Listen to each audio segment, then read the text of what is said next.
All right, can you hear me okay? I usually kind of yell. I've been losing my hearing as well. It's a long story, but in any case, I kind of yell when I present, at least I've been told. Sounds normal to me.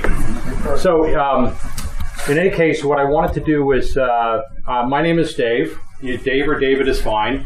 I am a fairly new ham. I just got my ticket back last May of last year. Got on HF for the first time in August of last year and started seriously working on DXing back in about October last year. And as part of that, I ran into a significant problem, and that was I could hear a number of different countries, and I was very interested in DXCC, and that stands for, probably a lot of you know, but the Distance Century Club. So the idea is you try to get to at least 100 different countries, and I'll put that in quote, or different locations really. And for example, in the US, all of the 48 contiguous states represent one particular country. Alaska is another, Hawaii is a third. So again, it's not necessarily countries as you know them, but pretty close to it. And the idea is to get to at least 100 out of those. So I started on that quest, and there was a kind of a simple but very frustrating question for me as I was trying to do that. And that's, why could I hear Japan? In fact, I couldn't shut the guys up. I would get them all the time, very, very loud, and yet I couldn't get to Hawaii. And so that started me on some work that I did based on the work from Dean Straw of the ARRL, who's, by the way, based in San Francisco and helped me a little bit with this talk and reviewed it for me. And I thought it was pretty interesting, so I figured I'd want to bring that back to the club and talk through the process that I use for that and actually some answers to my question as well. Okay, and so the first part is, obviously, I wanted to get on DXCC. I found that a very fun part of the hobby, is to try to get to a lot of these different countries, and I found it a real challenge. So it's something I focused on. Got a vertical up, have a Yaesu 857 that I use. I have a pretty good location in terms of being on a hilltop or somewhat close to a hilltop. So I figured, okay, great, this is going to be a lot of fun. And I was able to pretty consistently, again, QSO with a lot of different locations as you see there, and I'll show you specifically some of the ones. But again, could not really get Hawaii or Australia or anything in the South Pacific region. And it was really frustrating because I knew the signals were coming in. How did I know that? You could look at the DX Watch and some of the other spotter networks. You could actually lightly hear some of the signals. Stations close by to me were picking them up, but just could not get them. And so my two fundamental questions were, why was this happening? What was causing this? Is there a way to figure out how to fix it or to do something about it, right? And like most problems, it kind of frustrated me, but also was the challenge that I wanted to go after. So if you look at an azimuth map, most of you know what those are. So basically you take a location and you center the map of the world. So we like to call this the Ron K map because it's all about who's ever in the center here. That was unfair because it's really more about me. But in any case, you center a location. And by the way, this map is available online. You can go and create one yourself. Tom Epperly, who I think a number of you know from the NCCC, is quite a good guy. He developed the software to do this, so you can go on and make exactly this. It's fairly easy. You just have to put in a location. And so, for example, here are some of the green spots represent some locations I was able to contact with. And the red spots are the ones where I was having, obviously, some kind of blind spot here as well. And we'll talk about a little bit about what's the direction of these lines mean. Again, some of you, this will be just review, but hopefully useful. Is when you're doing a azimuth map, you have something called a beam heading. It's also called an initial bearing, forward azimuth. They're all the same thing, basically, in this context. And it's what it is. It's the initial direction of what's called the great circle route. And a great circle route is that if you have a sphere or a ball, and you start at one location, what's the direction you start out with to get to the shortest path to get to the other other location. Now again, I know Clancy always wants to check my formulas, so you can, Clancy, while we're doing this, you can actually go ahead and run some of the numbers here to make sure I'm accurate. So that's the hard way. There's a really easy way to get those. If you want to find all from the DXCC list, get all these different varying angles, you just go to this website and actually put in your grid number, and it'll spit all those out. So, and what it tells you is what angle do I have to point my antenna to get to a more or less a particular location. Again, pretty much basics, as a lot of you know it. And so for me, Japan was at about 305 degrees azimuth from my location. That's fair enough. Hawaii is about 246. But the interesting thing is I could hear 5,000 miles away, but I couldn't hear 2,300 miles away. And again, that was something that was really intriguing to me. So I went back to some of the fundamentals in looking at why do you receive signals and how does this work. Well, you certainly start out and you say, well, okay, you have to have propagation.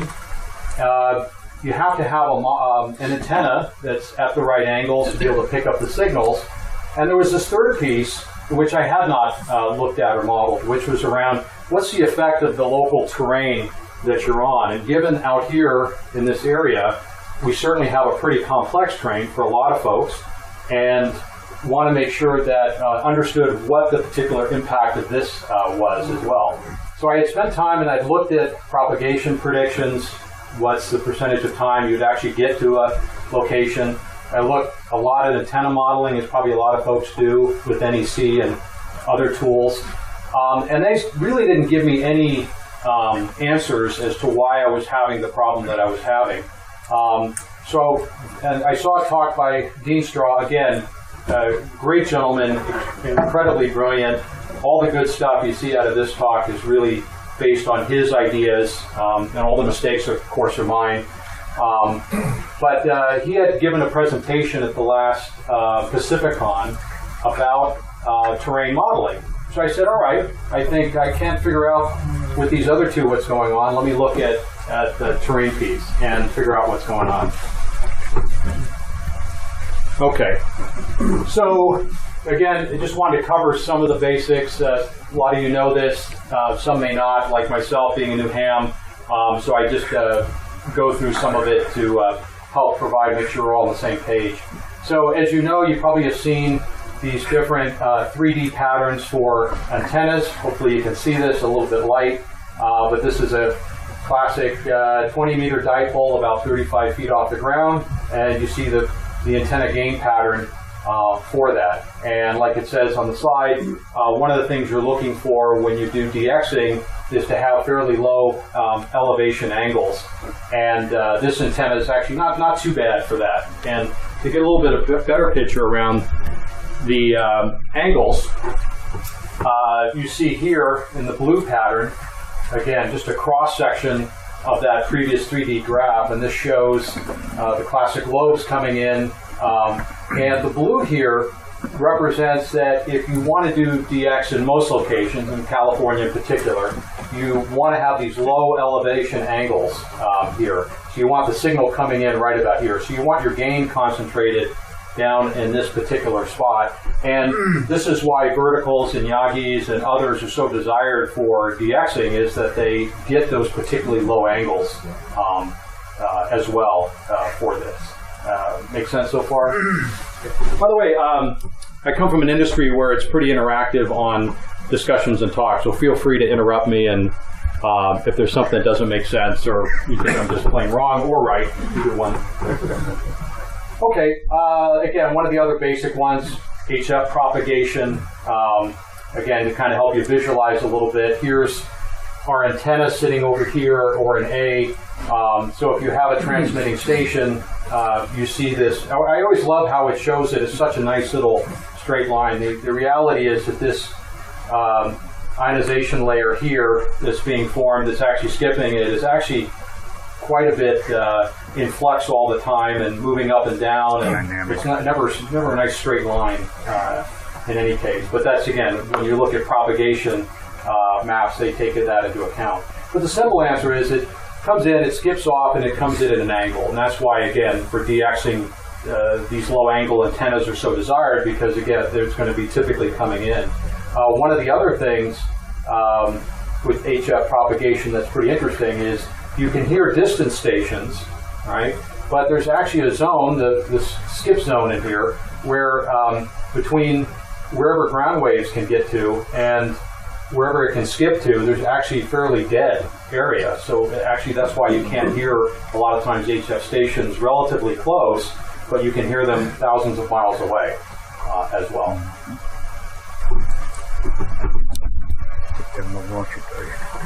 What's that? Yeah. Very interesting. So is there a way, so we talked a little bit about antenna modeling. We know we want to get these low elevation angles in.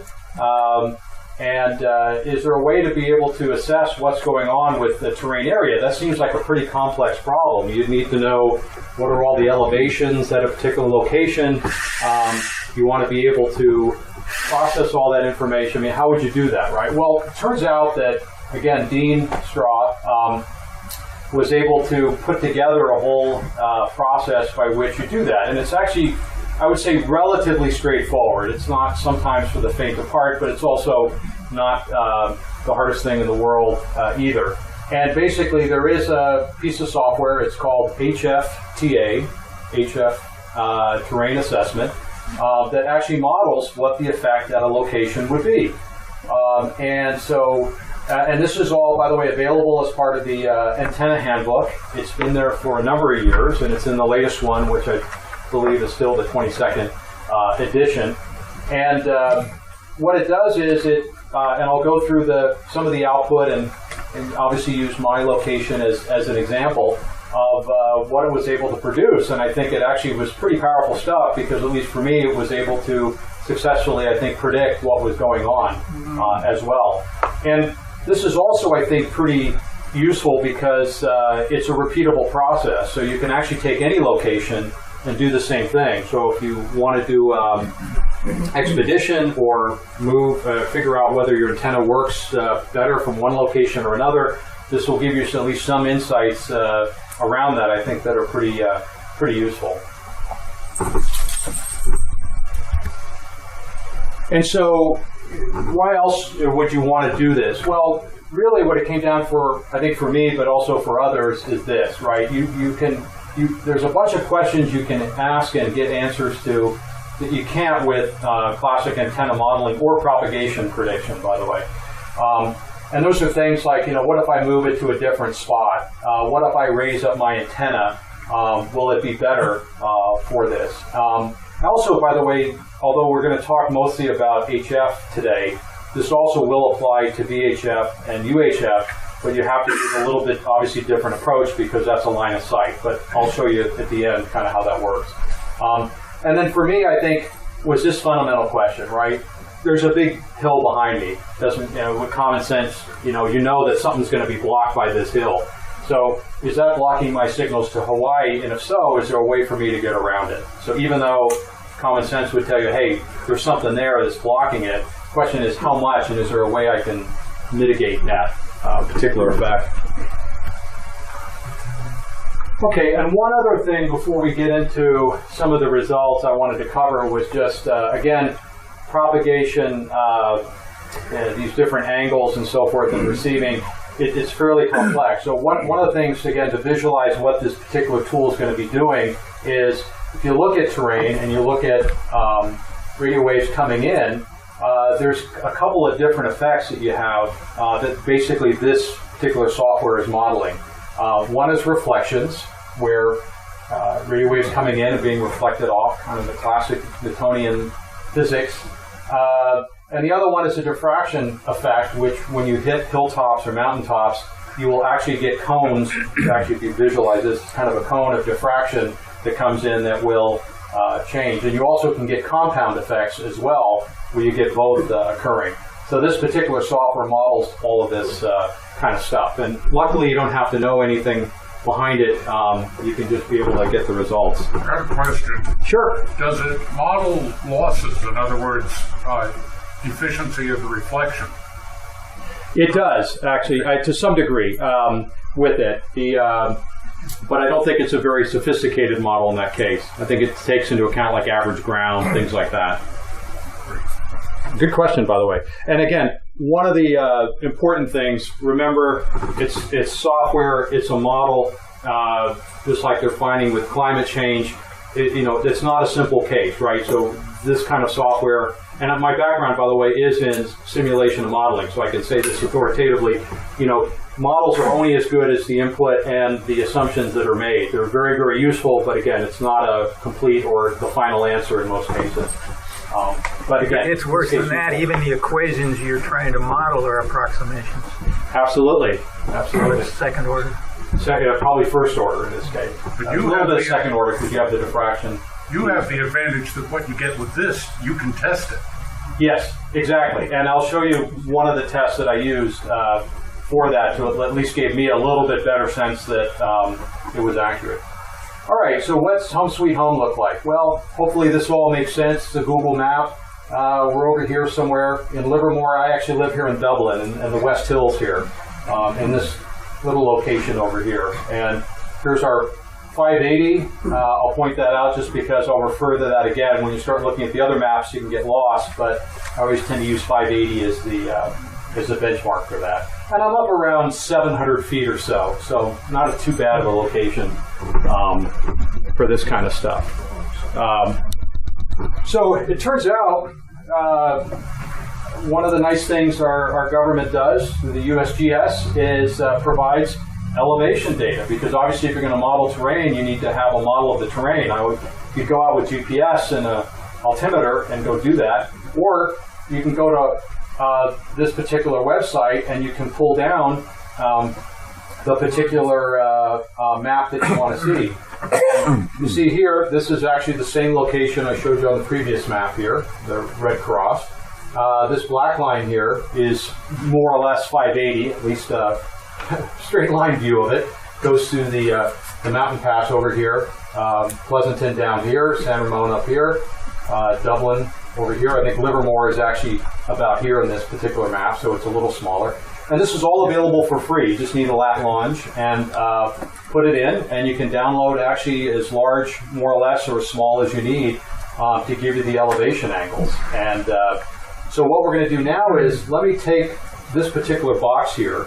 We're going to be looking in this direction towards the west, and I'll show you actually a 3D representation. By the way, this is all visualized through some software that's available for free, which I'll talk about, called MicroDEM, and I'll mention that in a second,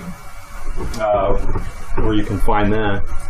So if I take a look at that, I just take a slice of that terrain data and make a perspective view or a oblique view of that particular data, just so I can see it. And now I can say, okay, here's my 580 again. Here's Donlan Point, for those of you that know Dublin geography. It's the highest point, I think, in Dublin, something like that. And my house sits right about here, and between these little valleys here. There's a bunch of hills behind me. Fairly complex terrain, as you can imagine. So, and again, my goal was, I knew this was having an impact, right? That's just common sense. The question is how much and what. How can I figure out whether or not it really, I just seriously either need to move or to do something else in order to do DXing as well. Okay, so I won't go through the step-by-step of how to use HFTA and MicroDEM, the two programs that you use for this, but I will point out that there is a really nice step-by-step guide that walks you through each piece of it. And again, this is a little bit confusing. It's not as simple as tool chain to use, but it's actually quite manageable once you get through some of the details. And both Dean as well as John White have put together some pretty good guides around this. And these slides are going to be available, and I certainly can help if anybody goes through this and has questions. I can at least provide you some guidance as well. And by the way, I did this on Linux, the Linux operating system, running Wine, which is a Windows emulator, which meant there was all kinds of other little weird things going on, and it worked fine. So if you're using Windows, you're probably in better shape. But the basic tool chain, or the process you use, is you get your latitude and longitude. I think most of you probably will know that. You get the terrain files that I previously showed. Download those are available for free. You open them up with the tool, and you select the location. You generate something called a Weapons span, or projections, which just means, I think this one's kind of cool, by the way. You're sitting at a location, you actually can pick every degree azimuth angle from that location and generate what's the terrain profile look like, what are the different hills and valleys from at that particular angle. And so you march all the way around the circle and generate those. Turns out that's really useful if you're modeling an explosion at one location and want to understand the devastation that it makes out in the rest of the area, right? Also turns out to be really good for antenna use. So I guess a nice little use of technology there. What kind of range? What kind of range does actually, you can set the range, and typically they recommend about 4,000 to 5,000 meters. But you could actually do a much longer, just the computation time that it takes. But this is a fairly easy one. So to generate this, for me, took about maybe, I think it was 20 seconds or something. So it's, and that was, I did a little bit longer because of the complex terrain. I did about, I think, 6,000 meters. So it wasn't a big difference, by the way. Good question with that. Turns out you can just plug in whatever number you want, and it depends on the size of your map. Now, once you have your map, once you have your projection, which is, again, it's just the terrain profiles with it, then HFTA takes all that, and you give it some additional information, like your antenna type you want to model, and so forth, and it will then do an analysis and spit out the results. And again, I'll show you those particular pieces. But again, as you can see, once you have this set up, very repeatable from almost any location you can imagine as well.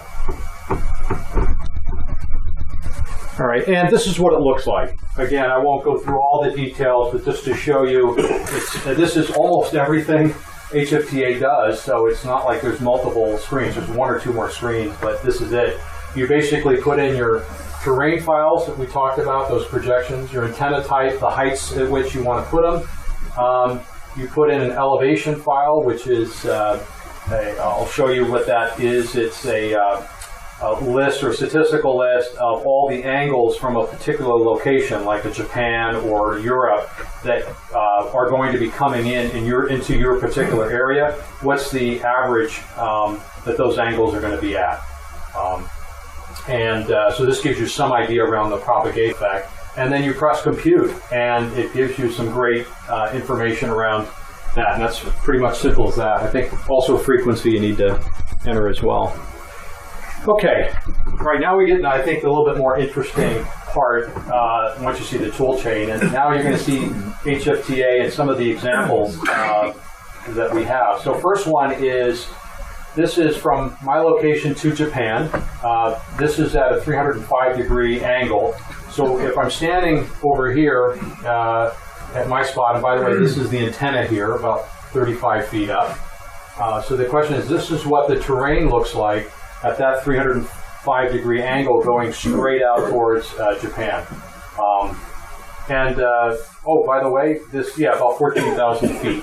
So you can do the meter equivalent of that, maybe 4,400 meters with that. And now this terrain here is exaggerated.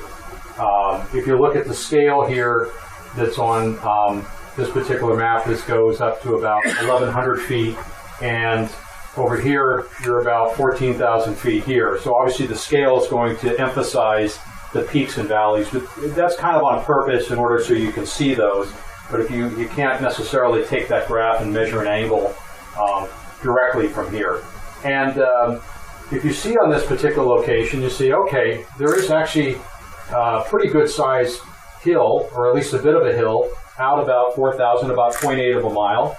Out from my location. And so the question is, what kind of impact does that have? Is that going to be blocking signals coming in, or is that going to be a problem or not for it? And now let's take a look at the result that HFTA comes up with. So let me walk through each piece of this, because obviously a little confusing at first.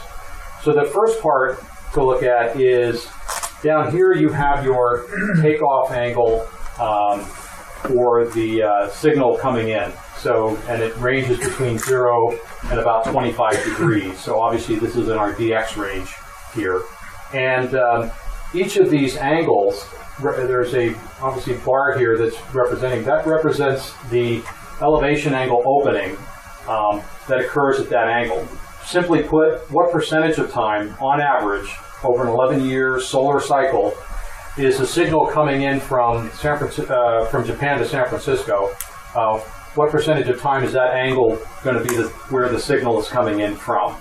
Is pretty simply what it means. And so obviously, the higher the bar, the more likely the signal is going to be coming in from that angle. And so that's used as an input into this process to say, okay, how good do I have to be? Because if I'm matching up my antenna gain against the higher bars, then there's a better likelihood that I'm going to receive a signal. And if my antenna, for some reason, is cut off from being able to receive at that angle, I'm not going to be able to get a signal from that location. So the other lines on here, the blue and the red here, represent different antenna setups.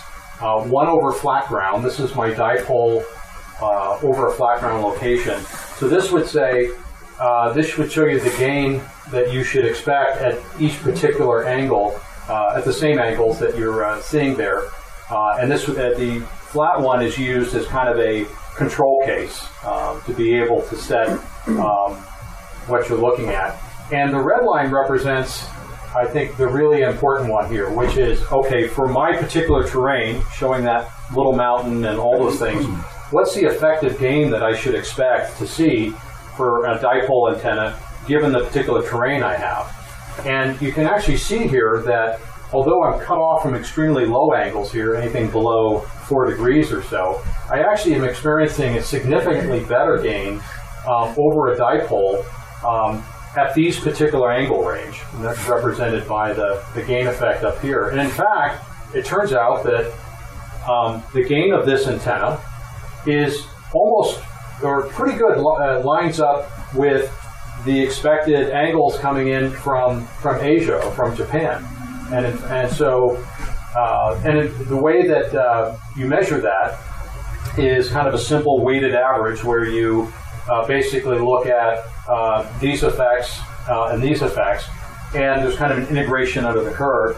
And what you come up is with something called a figure of merit, or a FOM, so we'll call that. And that's kind of an overall score that just represents how best does the particular elevation angles coincide with the gain of the antenna with it as well. And so obviously a higher score there is much better. A low score or negative score probably says you're much worse off. And what it would say is normally over flat ground, a dipole antenna at my particular, at just a flat location, would get about a minus 1.3 figure of merit. But it turns out that my location actually, because of those hills, they actually work in my favor because of the reflections and other things happen to coincide fairly well with the location of my antenna. So in that case, it's actually got about a 5.1. So again, the figure of merits are not an absolute number, right? There's too much, I think, too many things going on to look at that as an absolute, but it's good for relative comparisons, and I think it's a useful number to look at.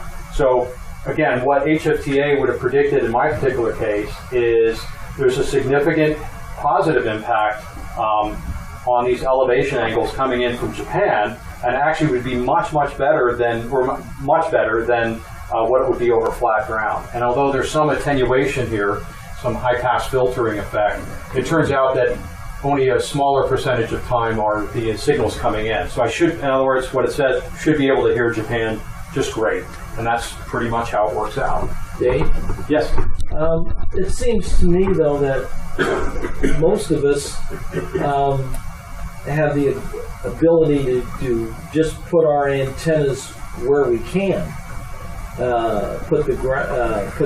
especially if it's a vertical, put it, close to the ground or whatever you're doing, and run the ground radials only a certain way around your house, and you have to work with your wife too, if you're married, to make sure everything is right.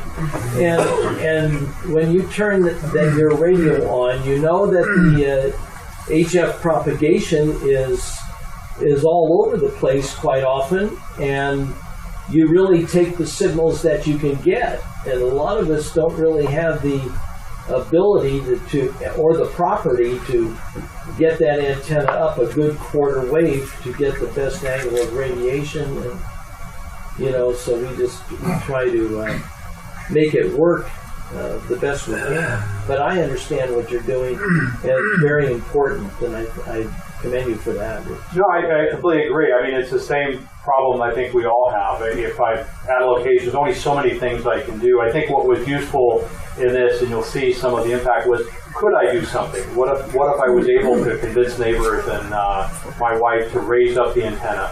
Or what if I got more wattage? Or what if I got a different kind of antenna? So even aside the constraints we all have, which I certainly have those too, being California, this will give you some sense of whether any of those things would actually help, or if they won't, then you can take some alternative action, right? Like more portable ops or something like that to get to a particular location. Yes. Right. I think actually a little counter what's useful here is this will help you determine, should I even waste my time trying to get this place, or is it almost an impossible task?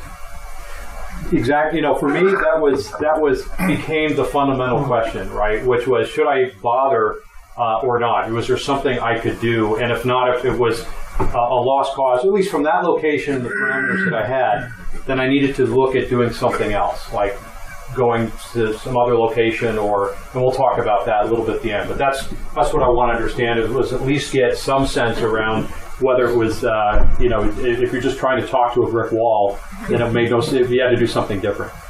So could you move your antenna off property up on top of one of the hills or something? Field day. Yeah.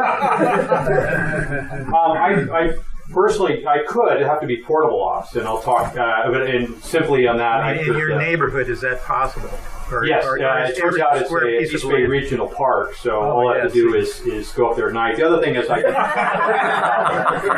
can rent a bulldozer and take care of it that way. But, now the other one is, now let's talk about Hawaii. And again, I'll just walk through one or two more examples so you see a picture. And actually, there's one of these, I'm going to give you the terrain, and you tell me whether or not there's a positive or negative impact. So we'll see if you've been listening. But in this particular case, again, elevations are absolutely exaggerated here, but hopefully it allows you to see some of the effect. Is in this one here, my direction to Hawaii, there's a hill here, and to add insult to injury, there's another one right behind it, right? And you see here, they look pretty peaky, but this one's a little less exaggerated than the previous one. So there's a pretty good amount of hill here on this. And so the question is this going to be a problem? Now, you already know I can't talk to Hawaii, so you know that got to be something up. Yeah. What about bands? What about operating bands? Because that shows 7.2 megahertz up there in the upper right. Correct. Is that the only frequency you work for this? For these particular graphs, I put this up, but it turns out with the both the software as well as the elevation angle files, it's 80 through 10 meters is available, so you can model any of these. And it absolutely, I think Ron's point, there are differences obviously in each one you want to go through. So now when you look at the similar graphs, now look at our zero gain line is here. So we already know there's a problem because in the previous one we were above this. Now we're actually below. So the blue again is our dipole, our over flat ground, our kind of control case.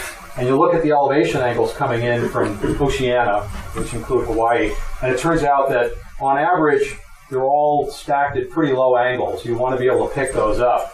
Well, the impact of those hills basically give me a high-pass filter here. In fact, I have a really hard cutoff at any of those elevation angles. So what it says is really only signals coming in from this angle we picked up, and so it's actually the gain is down in any case, right? So this would basically predict that, yeah, I got a problem, and it's pretty significant, and probably gonna have a hard time getting through at the particular height of my antenna and the setup that I have as well. This is going to be a problem. Got a question. Sure. The idea that the radiation from Hawaii would come in at a much lower angle than from Japan, I find that a bit counterintuitive. Do you have a feel what's going on there? Is the Japan propagation multi-hop or something like that?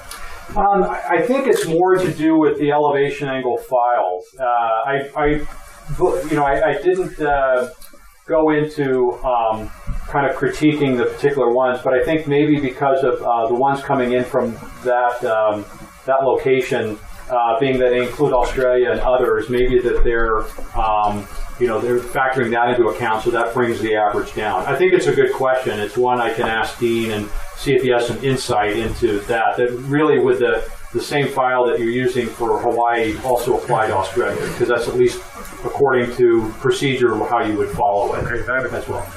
And I think that's an excellent question. Again, one of the reasons why it's a model, right? All these things are things we need to look at and see if they make sense. All right, so now here's the case. See if you've been listening. Here is my terrain profile, this red line here, and obviously now we don't have a big hill in front of me anymore. It's actually a slope, right? So we're on basically the east facing. We're facing azimuth 72 degrees, so almost a little bit due east here. And there's an island called Cape Verde. It's off the West Africa coast. I think it's a fairly beautiful tropical island. Probably an ex-colony of somebody. And it's about 5,800 miles away. So, and here's my flat terrain here, the blue line. So here's my red line. So the question is, I got this little hump over here. That's important, by the way, for other effects. So, is this good, bad, or neutral? What would people guess? And again, don't worry if you're wrong here. It's one of the reasons I show this is it's not intuitively obvious what the answer is, and that's why modeling is important. So, what do you think? How many people would say good? Worked real well from my location. Huh? It worked real well from my location. On 10 meters. How about bad? Anybody thinks it's actually worse than the control case of a sonic? You got a big peak there. How about neutral? That it has basically no impact. Okay, fair enough. Again, thanks for doing that. But here's net impact, and this was actually surprising. Turns out that on average on Africa, you're coming in very low elevation angles, right? Almost nothing above 4 or 5 degrees.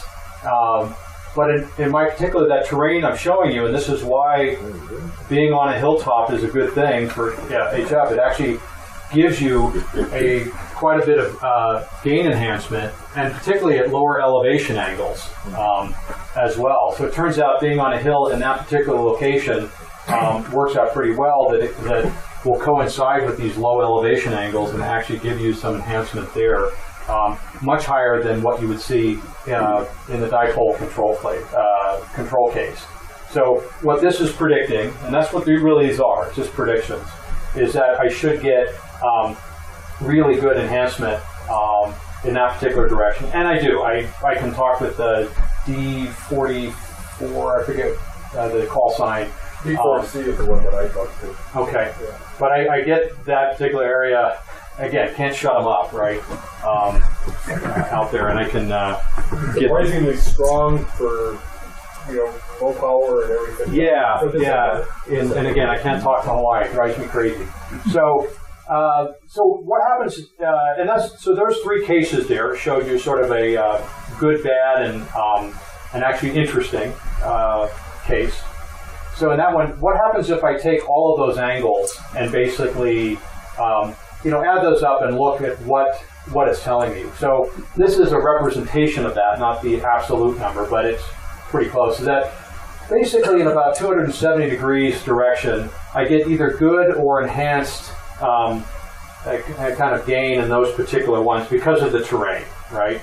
But I have a dead zone that's about 90 degrees wide here, and includes most of the South Pacific, right? And I'll show you exactly what's causing that in pictures, but And it turns out that that represents about 50 DXCC locations. There's 340 worldwide.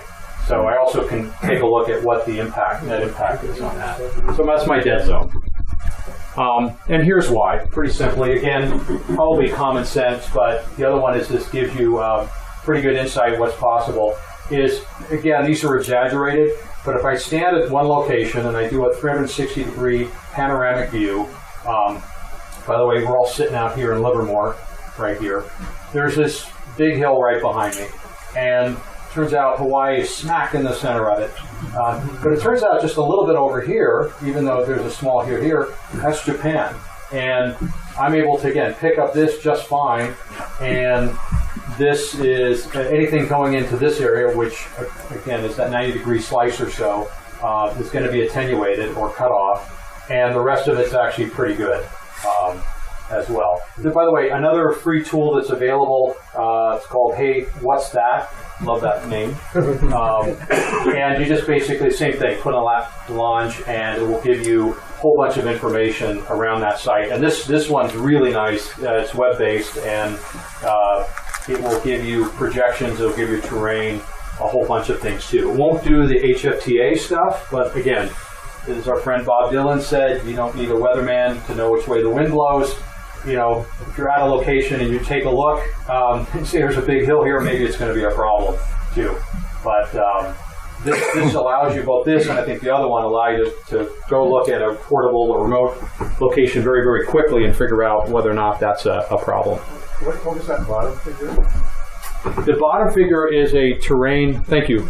The bottom figure is a terrain projection from this particular angle here. So this shows you, and in fact it shows you from 0 to about 0.1 miles, so there's already a pretty big elevation gain. That represents this hill here as well. So you can actually move this angle back and forth and it will give you the terrain projection. And your added line, the red line, and lower figure, that line of slope, that's your estimated launch angle with your antenna? That's exactly right. In fact, I didn't add that one. That actually comes. Okay. You can actually put in a frequency, and it will put that. It will put in both the angle, and it also gives you. I'm not sure what to call it. Sort of the size of the of how much it'll be attenuated or not. But anyway, yeah, it'll give you that angle as well, so you can see this. This is really a nice, quick and dirty way to do that. That sort of work. So this one, I wanted to do at least some validation. This is not as scientific as I would like, so let me just put that there. This is anecdotal, it's not science, just to separate this out. But I think it's useful, right? So here's my azimuth map again. Here's my little dead zone we talked about. So what I did was I took all the DXCC locations and broke them up into these 8 different sectors represented by the angle from my location that it goes out. It turns out, for example, out of all the DXCC locations, there's a total of 14 in this sector. There's 58 in this one, 54, 113. So if you add all those up, you should get 339, right? Because I don't count the U.S. For that one. And so that represents all of the different possible targets I could go after. The number here to the left represents how many of those unique locations have been able to at least QSO with, right? Not a QSL, but a QSO. So, for example, out of the 54 in this particular, primarily Africa location, I was able to hit 10 different DXCC entities. In this one, 33 different ones, 5, etc. And so that basically these are the percentages that have been able to hit in that area. And you'll see here in my area that I think I have some enhancement, I've been able to get to 41% of the DXCC locations. And you see the rest around here, all pretty good so far, but having a pretty hard time getting any of the locations down in this area, only about a total of 5. Still can't get Australia for the life of me. I've been able to get Hawaii, believe it or not, and it's probably due to the angles coming in are actually more favorable than what the modeling would tell you as well, but have a very, very hard time in general. And so But now I know, and now I know that if I'm trying to go after locations here, let's talk a little bit about next one, which is, okay, what can I do, right? Kind of the Clancy's question. I'm limited by a number of things. So could I do a higher antenna? Now I can model that, right? And I have up to about 70 feet. It turns out the hill's too big. It's just not going to have an appreciable impact with it. It would have to get up much larger than that, right? Within the confines of my lot, could I move the antenna around? Sometimes that can actually have an effect. Not even close for me, right? Could I get more wattage and blast something out? Nah, it's just probably a hill warmer in that case. That doesn't let you hear in any case. What's that? That doesn't let you hear them in any case. Yeah, exactly. It doesn't help for that. How about a Baofeng or a mag loop or an Edfeng J-pole? I think that will help. Probably not, right? So they're well on their own thing, but not for this, not for to solving the hill problem. Some of these would be good for other reasons. Maybe I can get a little bit better at Cape Verde, but. So what could do relief? Well, one is I'd have to move. If I want, again, keep an antenna on my location, I just have to move, right? I could bulldoze about 150 feet off the hill, would take about that much, and then I'd be in really good shape. I could talk to Ian and maybe do the earth to moon to earth bounce. Maybe that would work, right? Because you get to the other part. Or quite simply, maybe I just move to the top of the hill, and I think someone mentioned that.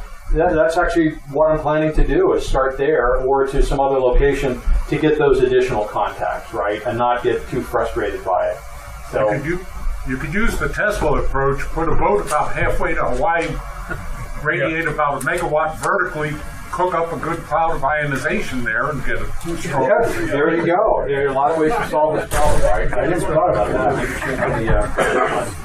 So, again, I know a little bit of a sterile kind of subject, but I at least wanted to share it because I thought it was pretty interesting, and at least it gets us one part closer. And I think Dean Straw here has done an amazing amount of work both on this and on propagation to make this kind of stuff accessible. Turn something that's completely looks like it's random into a little bit of science.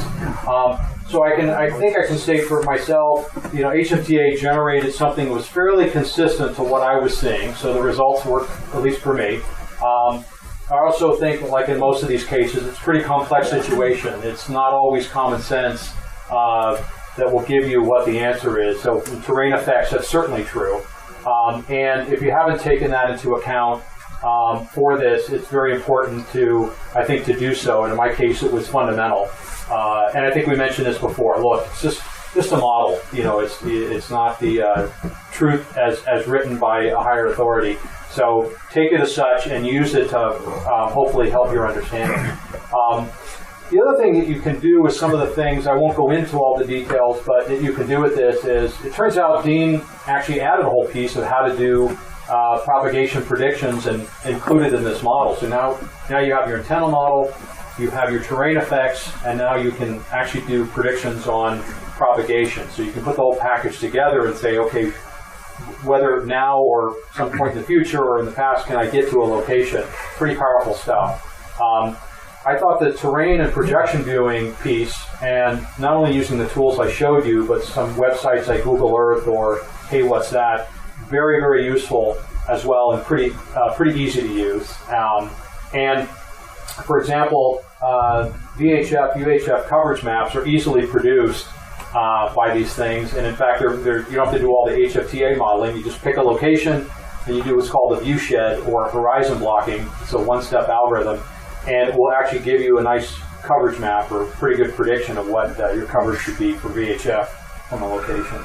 And I plan on using this. How am I going to use it? Well, now that I know sort of the effects to different DXCC locations, I have used DX cluster to do spotting and look for locations. I'm able to put those two things together and say, okay, if I see a spot come in for a location, what is my chance of getting there, or what is my terrain effect going to be? And that's pretty simple to do. So again, it gives me a good sense, particularly whether or not I should be chasing something or not, and at least gives you one other indicator for that.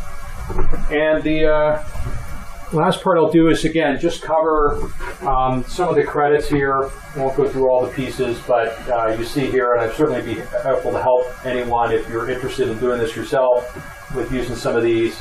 A lot of free stuff. The only thing I actually had to do was pay for the antenna book, and you get everything else. But all the rest of this stuff is freely available and usable. Quite nice. And again, want to thank Dean Straw for reviewing this and giving me a lot of tips along the way. And Mikhail also reviewed this as well, so thank you for that. And that's pretty much it. Any questions?